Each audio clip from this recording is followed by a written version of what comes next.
Welcome to the new unusual. Hope everybody got their perspective sketching done. We'll be continuing with that. If you haven't gotten it finished, you need to look back at Friday's assignment. What you'll need today, a good Sharpie marker, straight edge, doesn't have to be a ruler, and just know that if you use the ruler with a black marker, you're probably going to get some black on it, and it might come off next time you use the ruler for something else, so be careful. You need your perspective piece that you made on Friday and a pencil.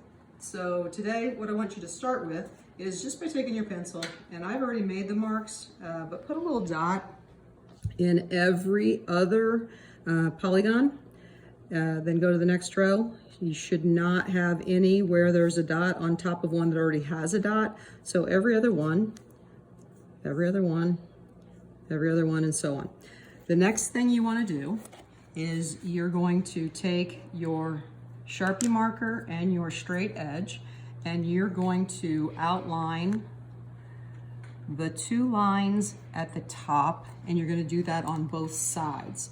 So start in the middle and go out to the corner tracing.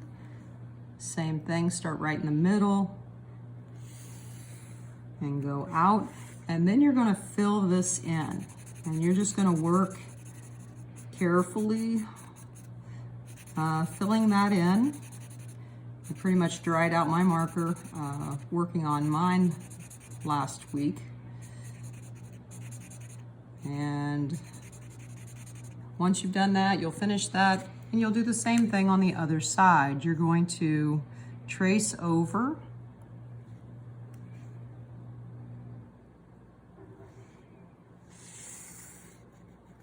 the two lines at the top, and they pretty much, you're just tracing over the same line at the very beginning.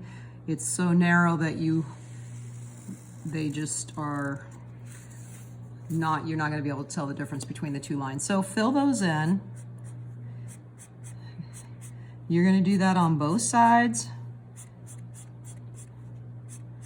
And this whole thing, just tracing over all your lines, probably take you 20 to 30 minutes, just guesstimating. Do a good job. Do the same thing on this side.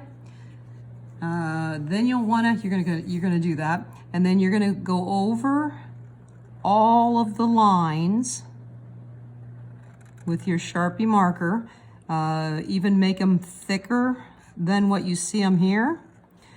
I'm going to go over them twice, and you want to be very careful as you go along with that. Now you want to do all your up and down lines as well, all your vertical lines. You want to go over all those. You can use your straight edge ruler to help you with that. Put your Sharpie down, go over it, then move it a little bit. Go over it again. I didn't get that very wide, so I'm going to do it again. And then you're going to do that for all of your vertical lines, even that little one there.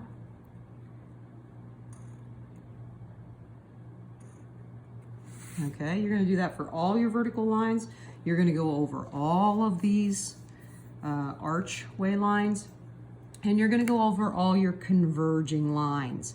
The idea here is that when you look at this piece, when we're all finished, it's going to look like this is going into the distance. These converging lines play tricks on your eyes. Once you've done all the converging lines, you're also going to want to do all the horizontal lines. You'll do all of those.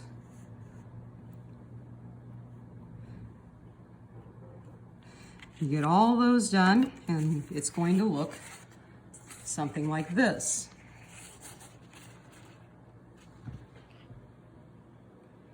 Now, what you want to do now is all those dots you placed in your polygons, you're going to want to shade the polygons that have the dots in them. You're going to want to shade those in. Again, be careful. Take your time. Be neat. You could use your ruler to keep you from going out of line, I guess.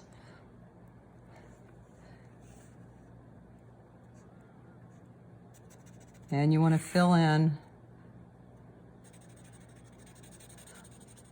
the entire polygon. You want to make sure, try to go in the same direction. Always looks a little neater if you go in the same direction. You know, it gets a little hard. You're tempted to go back the other way when you get to a small space. And then you'll do all of those polygons. Fill them all in. And did I have a finished one? I do not have a finished one with all the squares, but here's my finished product. And you can see how the pathway looks like it is going into the distance. And we're going to create the rest of this on Thursday. Now, on Thursday, if you have a paint set like this, or know somebody that does, this is all I used to do my blue paint in the background. And on Thursday, I'll post some other examples of 5th grade work for you. And hopefully we'll be able to have a nice finished product.